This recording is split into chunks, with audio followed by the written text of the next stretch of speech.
Bonjour, bienvenue, une parole un jour une parole. Aujourd'hui, alors que je me baladais, le Seigneur m'a montré une cabane qui était recouverte par les ronces, les mauvaises herbes, les lianes et ce genre de choses. On voyait presque plus ses planches. Et le Seigneur dit, regarde, ça, c'était une cabane qui était très utile parce qu'on rangeait les outils. C'était une cabane qui permettait à l'agriculteur d'aller se réfugier quand il y avait la pluie ou de manger tranquille quand il y avait le vent. Elle était très utile. Aujourd'hui, elle n'est utile à personne. Et il dit, c'est l'image d'un cœur qui m'a connu, mais qui a laissé entrer le monde dans son cœur.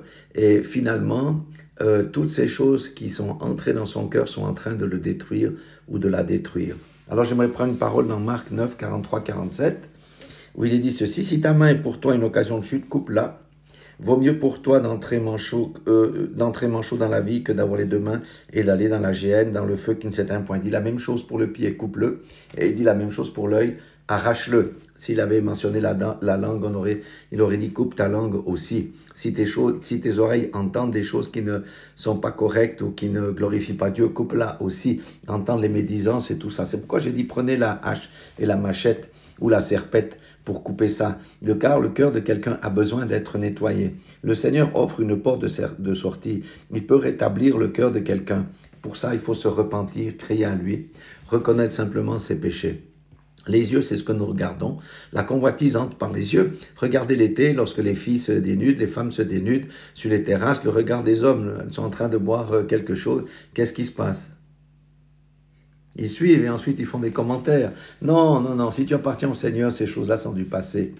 La pornographie n'est pas non plus pour les fils et les filles de Dieu. Aujourd'hui, les femmes sont touchées, même les enfants sont touchés. Le vol, quand on prend quelque chose au bureau qui appartient à l'entreprise, tu voles ton entreprise, même si c'est un stylo, même si c'est quelque chose. La main qui gifle n'est pas en honneur au Seigneur. Un homme qui bat sa femme est un déshonneur. Une femme qui bat son homme est un déshonneur.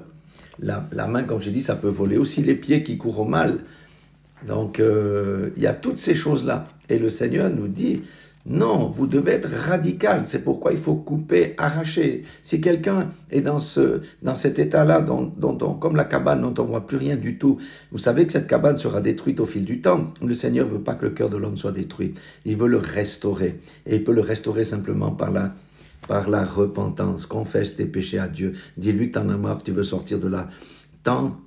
Attrape la main de Jésus, saisis la perche qu'il te tend, parce qu'il ne te juge pas. Il aimerait que tu te repentes et que tu reviennes droit et que ton cœur batte pour lui à nouveau. Soyez tous bénis dans le nom puissant de Jésus-Christ de Nazareth. Je vous aime, mais Dieu nous aime bien plus que tout et lui, il pardonne tout, pas comme l'homme qui garde les choses dans sa tête. Soyez tous bénis au nom de Jésus.